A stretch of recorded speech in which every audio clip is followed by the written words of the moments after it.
दोस्तों, एक मर्तबा एक औरत प्यारे नबी सल्लल्लाहु ताला अलैहि वसल्लम की बारगाह में हाजिर हुई और उस औरत ने एक ऐसा सवाल किया जिस सवाल की वजह से वहाँ पर मौजूद सभी लोगों ने अपना चेहरा छुपा लिया क्योंकि उन्हें हया आ गई।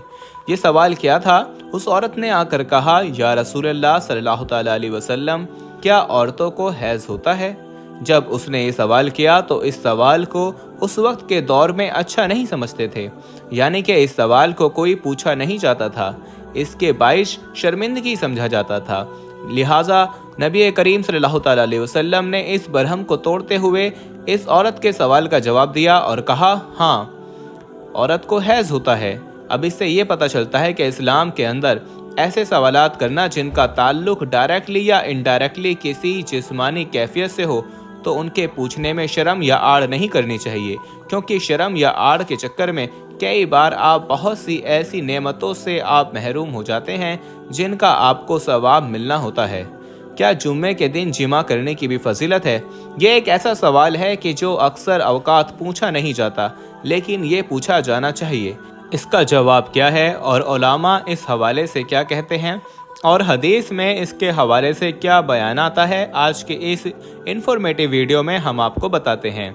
इसलिए आप इस वीडियो को आखिर तक ज़रूर देखिएगा। और वीडियो शुरू करने से पहले हम आपको थोड़ा ये भी बताना चाहते हैं कि हमारे पास बहुत सारे ईमेल्स और मैसेज आ रहे थे कि हमें शुगर की दवाई बताइए। तो अगर आपको शुगर की बीमारी है या धात की बीमारी है या मर्दाना ताकत से रिलेटेड कोई भी बीमारी है, तो हमारे पास इन सब बीमारियों की दवाई मौजूद है, जिससे आपकी बीमारी गारंटी से जड़ से ख़त्म हो जाएगी। आपको सिर्फ ये दवाई एक बार ही मंगानी होगी, एक बार से आपकी दवाई से आपकी जो बीमारी है वो जड़ से ख़त्म हो जाएगी इंशाल्लाह। हमारे जो आलिम हैं उन्होंने इस दवाई पर पढ़ाई की है, वसाइफ किए हैं। तो अगर आप दवाई मंगवाना चाहते हैं तो हम कुरियर से आपके पास दवाई भेज देंगे। दवाई के प्राइस भी ज़्यादा हाई नहीं हैं। दवाई मंगवाने के लिए आप स्क्रीन पर दिए गए नंबर पर व्हाट्सएप करके दवाई ऑर्डर कर सकते हैं और ज़्यादा जानकारी के लिए आप व्हाट्सएप पर मैसेज करें। दोस्तों, लोगों में ये बात बड़ी मशहूर है कि जुमे के दिन बीवी से हम बिस्तरी करने की कोई ख़ास अहमियत नहीं है। हालांकि इस बात की कोई अहमियत नहीं है, लेकिन इससे मुताल्लिक एक रिवायत ज़िक्र की जाती है और वो ये रिवायत है कि हज़रत अबू हुरैरा रज़ी अल्लाह ताला अन्हु से रिवायत है कि उन्होंने कहा कि रसूल करीम सल्लल्लाहु ताला अलैहि वसल्लम ने फरमाया कि तुम में से कोई परेशान हो गया है कि वो अपनी बीवी से हर जुमे को हम बिस्तरी करे, तो इसके लिए अज्र है। एक अज्र वो है जो उसका अपना गुस्ल करने का और दूसरा उसकी बीवी के गुस्ल करने का।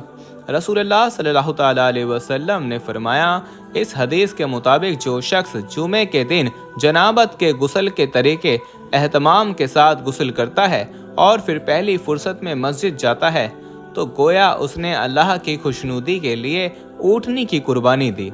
इसी तरीके से जो दूसरी फुर्सत में मस्जिद में जाता है, गोया उसने बैल की कुर्बानी दे दी। जो तीसरी फुर्सत में जाता है, गोया उसने मेंढा कुर्बान किया। जो चौथी फुर्सत में जाता है, गोया उसने मुर्गी कुर्बान की। और जो पांचवी फुर्सत में जाता है, गोया उसने अंडे से खुदा की खुशनुदी हासिल कर ली।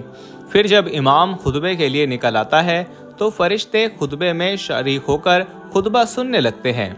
इस हदीस के मुताबिक ये कहा जाता है कि इसमें गुस्ले जनाबत का जिक्र है और गुस्ले जनाबत जमा के बाद ही होता है। लिहाजा ये हदीस जुमे के दिन बीवी से हम बिस्तरी करने की दलील है। हमारा एक ज़ाती ख्याल है कि यहाँ गुस्ले जनाबत से मुराद मुकम्मल गुस्ल है और इसलिए कोई शख्स ये करता है, यानी वो जिमा करने की ताकत रखता है, तो उसको ज़रूर करना चाहिए। और अगर ताकत नहीं रखता तो अल्लाह ताला किसी शख्स पर वो बोझ डालता ही नहीं कि जो कि वो उठाने के काबिल ना हो। इसी हवाले से आगे चलते हैं और आप दोस्तों को और कुछ अहम चीज़ें पता होनी चाहिए, उनको भी हम लोग जिक्र कर लेते हैं, जान लेते हैं। मेरे दोस्तों, बालिग औरतें और बिलखुसूस शादीशुदा दोस्त अहबाब जो हैं, वो इस वीडियो को खुद भी देखें और अपने दोस्तों अहबाब के साथ भी इसे शेयर भी करें, ताकि सबको इसका फ़ायदा पहुंचता रहे। एक मामला कुछ यूं है कि नबी करीम सल्लल्लाहु तआला अलैहि वसल्लम ने जब निकाह की जो सुन्नत है उसको जब आपने अदा किया और उसके बाद आगे से आगे बढ़ाते गए, यानी आपको पता होगा इस बारे में या शायद आपने कहीं पढ़ा हो या सुना होगा कि जब किसी इंसान को दुनिया के अंदर शादी के हवाले से कोई पूछता है तो बंदे का जवाब ही ये होता है कि क्या मेरे पास इतना माल, इतनी दौलत है कि मैं शादी कर सकूं? क्या मेरी आने वाली औलाद को पालने के लिए मेरे पास सरमाया होगा, जो कि ज़रूरी होता है? इस तरह के जो सवालात हैं उनका जवाब भी बड़ा अहम होता है। अब इस जवाब का अगर मैं जिक्र करूं तो आप दोस्तों के साथ शेयर करता चलूं कि देखें अल्लाह तबारक व तआला की ज़ात ने कुरान मजीद में फरमाया कि औलाद को इस डर से ना कत्ल करो कि वो तुम्हारे दस्तरखान में तुम्हारे शिरकतदार बन जाए। जो ऐसा करता है, जो बुनियादी तौर पर अल्लाह पर तकवा नहीं करता, वो खुदा पर भरोसा नहीं करता, उसको ये लग रहा है कि शायद वही अपने बच्चे को खिला रहा है। ऐसा नहीं है। इंसान की इतनी औकात नहीं है कि वो किसी को खिला पिला सके। मेरे दोस्तों, ये बात मशहूर है कि जिमा जो है वो इंसान की आने वाली नस्लों को कंट्रोल कर रहा होता है। अब ये बात आप सभी लोग जानते हैं कि हालिया दौर के अंदर लोग ऐसे भी हैं जो इस हवाले से कुछ चीज़ों का ख्याल रखते हैं, क्योंकि वो औलाद नहीं चाहते और वो मुबाशरत तूल कर लेते हैं, लेकिन वो इसको इस तरीके से करते हैं, इस तरह से प्रोटेक्ट करते हैं कि आने वाली जनरेशन पैदा ही ना हो।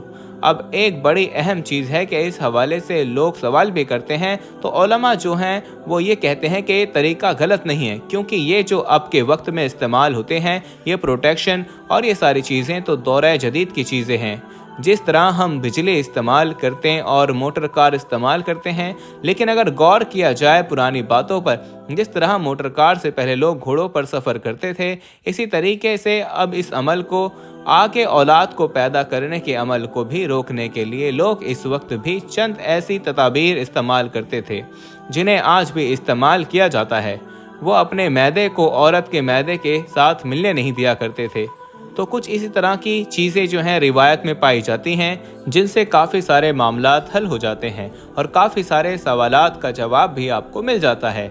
अब दोस्तों आगे बढ़ते हैं, जिनमें जुमे के दिन की जाने वाली कुछ गलतियां हैं, जिनके हवाले से बताते हैं कि हम अक्सर कभी कभी कुछ ऐसे मामलात कर लेते हैं जिनकी वजह से हमें कुछ ना कुछ आगे चलकर परेशानी उठानी पड़ती है। सैयदना अब्दुल्ला बिन उमर रज़ी अल्लाह तआला अन्हु और सैयदना अबू हुरैरा रज़ी अल्लाह तआला अन्हु ने एक हदीस बयान की, जिनमें नबी करीम सल्लल्लाहु तआला अलैहि वसल्लम से सुना कि आप अपनी लकड़ियों के मिंबर से फरमा रहे थे कि ए लोगो, जुमा छोड़ने से बाज आ जाओ, अल्लाह ताला उनके दिलों पर मोहर लगा देगा कि वो गाफिलों में से हो जाएंगे। यानी अगर जुमे की नमाज छोड़ते हैं तो आपके लिए भी ये चेतावनी है, आप जुमे की नमाज हरगिज़ मत छोड़िए, वरना आपके सीने पर मोहर लगा दी जाएगी। सैयदना अबू हुरैरा रज़ी अल्लाह तआला अन्हु रिवायत करते हैं कि नबी करीम सल्लल्लाहु तआला अलैहि वसल्लम ने इरशाद फरमाया कि जुमे का दिन आता है तो फरिश्ते मस्जिद के दरवाजे पर रुककर मस्जिद में आने वालों के नाम लिखते हैं। सबसे पहले आने वाले का नाम ऊँट की कुर्बानी देने वाले के हिस्से में लिख दिया जाता है, उसके बाद आने वाले को बैल की कुर्बानी देने वाले के हिस्से में लिखा जाता है। ठीक वैसा ही जैसा मैंने पहले भी हदीस बयान की, बिल्कुल इसी तरह। यानी जो जितना लेट आता है उसका सवाब का दर्जा भी उतना ही कम हो जाता है। तो कोशिश करें कि आप जल्द से जल्द जुमे की नमाज पढ़ने के लिए मस्जिद में फ़ौरन तशरीफ़ ले जाइए। अल्लाह तबारक व तआला से दुआ है कि अल्लाह ताला हम सब को 5 वक्त नमाज बाजमात पढ़ने की तौफीक अता फरमाए। आमीन सुम्मा आमीन। मेरे दोस्तों, हम उम्मीद करते हैं कि आपको हमारी आज की ये वीडियो ज़रूर पसंद आई होगी। अगर आपको हमारी ये वीडियो पसंद आई है तो आप इस वीडियो को दिल से एक लाइक करके और ज़्यादा से ज़्यादा लोगों तक इस वीडियो को सवाब की नीयत से ज़रूर शेयर करें। और इस वीडियो के बारे में आपकी क्या राय है, हमें कमेंट सेक्शन में अपनी राय का इज़हार ज़रूर करें। और मज़ीद इसी तरह की वीडियोस रोज़ पाने के लिए हमारे चैनल इस्लामी अखलाक को सब्सक्राइब करके घंटी का बटन ज़रूर दबा दें। मिलते हैं अगले वीडियो में इंशाअल्लाह ताला।